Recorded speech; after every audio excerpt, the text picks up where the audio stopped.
Hoy vamos a hablar del informe Rockefeller y para ese propósito vamos a hacer el estudio de algunos extractos de un libro que me pasaron a mí hace casi un libro de 900 páginas que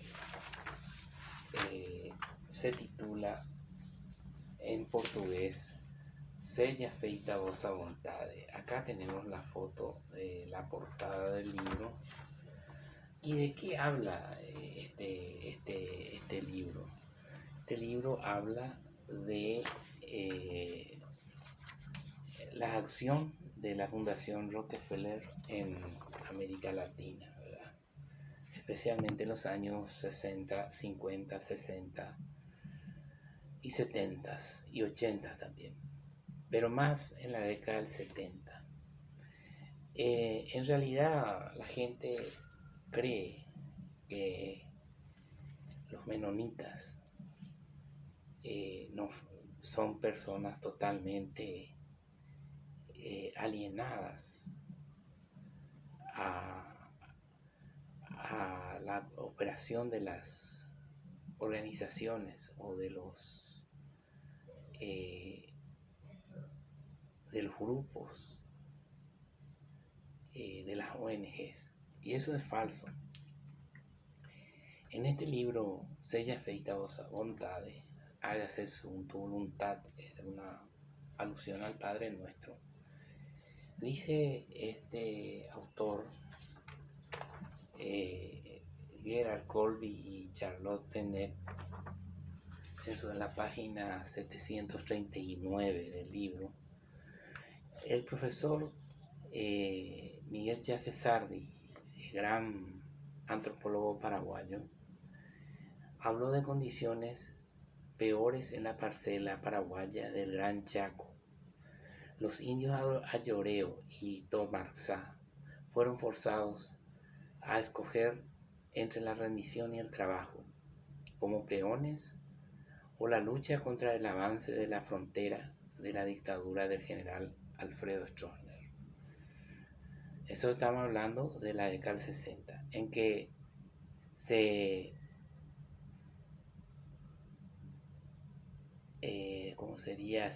en que se jactaba de números del censo que decían que el 52% de las tierras cultivables pertenecían a 145 propietarios. Hubo ataques a los ataques de indígenas contra poblados a lo largo de la ruta Transchaco, financiada con dinero americano del Banco Interamericano de Desarrollo. Allí es la historia de la expropiación de las tierras indígenas por las colonias menonitas y los métodos coercitivos de control de natalidad con peligrosos dispositivos intrauterinos, que son los famosos, las T de cobre, ¿verdad? Entre los indígenas Yulupí por los misioneros menonitas de Pensilvania. Las cooperativas indígenas dejaron de recibir la ayuda enviada por el gobierno de Alemania Occidental para el desarrollo del Chaco. También los ganaderos paraguayos y alemanes organizaron cacerías de esclavos y masacres de pueblos indígenas, particularmente de los indios Aché en las columnas del Huituruzú en el este del Paraguay. En los años 1960, los militares usaron a los Aché para destruir a los rebeldes locales que luchaban contra la dictadura. Y el racismo en relación a los Aché era evidente, no apenas en hechos, sino en palabras. Los paraguayos se referían a los indios como Guayaquil, como ratones rabiosos en guaraní. Eso es lo que comenta este libro, muy interesante por cierto,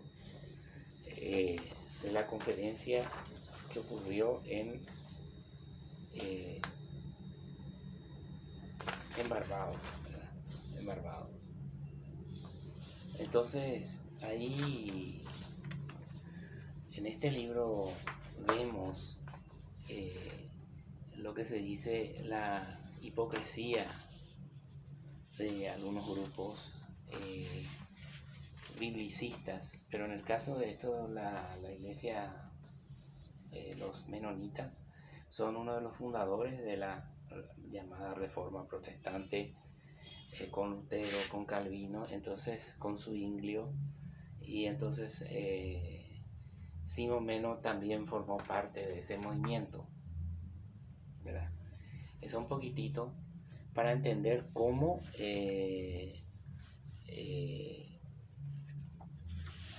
¿cómo se dice? La Fundación Rockefeller fue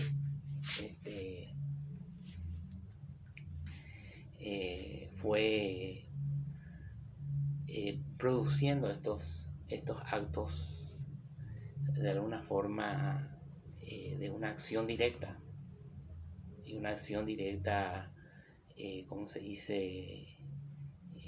Violenta, ¿verdad? Pero así también ellos planificaron una acción indirecta, ¿cómo se dice?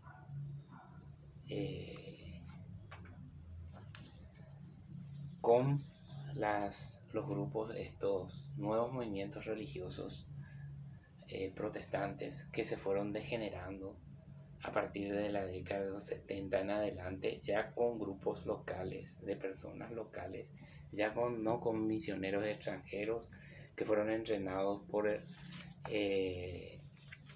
Instituto Sandal de Lingüística, que fue la cabeza de lanza, la punta de lanza de las ofensivas, ¿cómo se dice? De las ofensivas, el Instituto Summer de Lingüística. Entonces, de la ofensiva de David Rockefeller para contrarrestar la influencia de la Iglesia Católica y con la ascensión de la tendencia de la teología de la liberación, ¿verdad? La idea era contrarrestar a la teología de la liberación, porque en 1969 el señor Rockefeller realizó una amplia gira por el continente latinoamericano. Hay que recordar de que la acción de la AIA, por ejemplo, la Asociación Americana Internacional de Rockefeller, tenía preparado, esta es otra parte, ¿verdad?, esquemas de colonización en el Paraguay para la Agencia de Desarrollo Internacional, con señal verde del dictador paraguayo, o sea, con la señal de Stroessner, para seguir con estudios y preparativos para la presentación a inversores americanos y paraguayos, incluyendo el International Products Corporation, que deseaban expandir sus exportaciones y mostraron interés por la propuesta. Walter Crawford de AIA, uno de los brazos de la Fundación Rockefeller, dio a los funcionarios del desarrollo rural en Paraguay, de la AID, un panorama general de las instituciones brasileras que resultó en lazos económicos más estrechos entre las dos dictaduras, incluyendo varios proyectos de investigación y visita del gerente de del King Ranch del Brasil para una estancia experimental financiada por la AID en el Paraguay. Kubich también nos mencionó que las represas de Itaipú y Acaray estaban localizados cerca de selvas habitadas por los H. Las presas eran parte de un gigantesco proyecto de desarrollo apoyado por la AID, que debía tomar el río Paraná como una fuente barata de energía hidroeléctrica para las minas y ciudades del este brasileño, del oeste brasileño. Kubitsch no ignoraba estos enlaces entre los planos de desarrollo del Brasil, de la AID en el Brasil y Paraguay militarizados.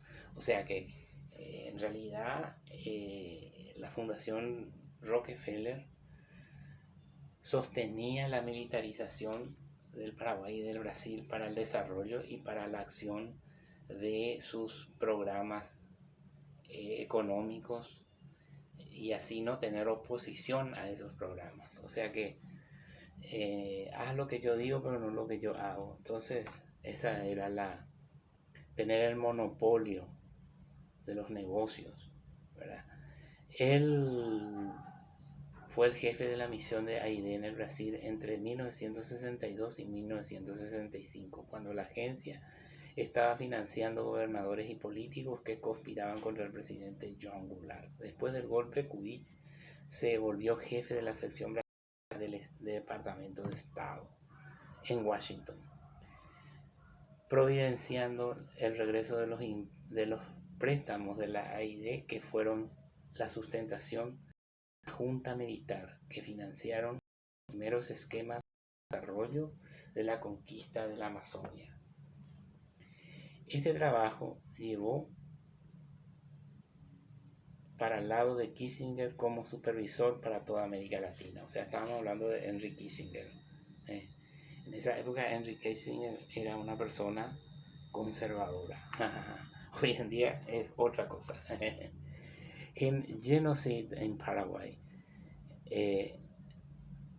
llenó algunos de estos vacíos de información.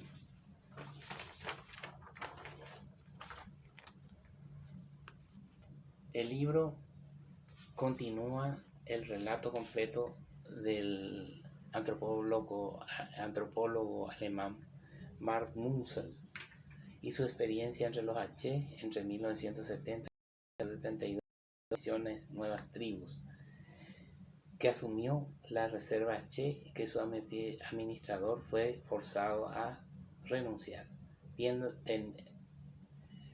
caído en desgracia por asesinatos, torturas y comercios de esclavos. Munsell fue contundente en sus críticas a la misión por las condiciones deshumanas. Entonces, evidentemente, acá hay una cosa, por ejemplo, que esto fue denunciado en 1974 por la Liga Internacional de Derechos Humanos y la Asociación Interamericana de Libertad y Democracia. Y bueno, ahí fueron los puntos de esa denuncia: la esclavización, tortura y asesinato de los indios Guayaquí Aché en la reserva del este del Paraná, privación de comida, remedios provocando muertes por inanición y enfermedades, masacre de sus miembros fuera de las reservas por cazadores y mercaderes de esclavos, con la tolerancia y el incentivo de miembros del gobierno con ayuda de las Fuerzas Armadas, separación de familias y venta como esclavos de niños, especialmente mujeres, o sea, jovencitas, para la prostitución, ahogamiento y destrucción de las tradiciones culturales, el uso de la lengua, la música tradicional y las prácticas religiosas. Entonces dice, de todas las 144 páginas de Genocide en Paraguay, las implicaciones de terror fueron resumidas en una citación del ensayo Después de Richard Stein. Tal vez estemos en el principio, no en el fin de un genocidio. Eso es lo que nosotros colocamos de acuerdo a esta publicación de este libro, Sella Feita Voz a Vontade, donde habla de la acción de la Haya y de la fundación de la Rockefeller Foundation en Paraguay. Eso queríamos, porque muchas veces hicimos videos relacionados a a la historia de los Rockefeller, y nos reclamaban la falta de documentación. Ahora hemos conseguido una, Sella feita vossa vontade en portugués, ese libro muy interesante de casi 1000 páginas, de Gerald Corby con Charlotte Dennett, ¿verdad? O sea que esta es nuestra fuente, Sella feita vossa vontade. Y queríamos nomás así terminar nuestro video, y adiós.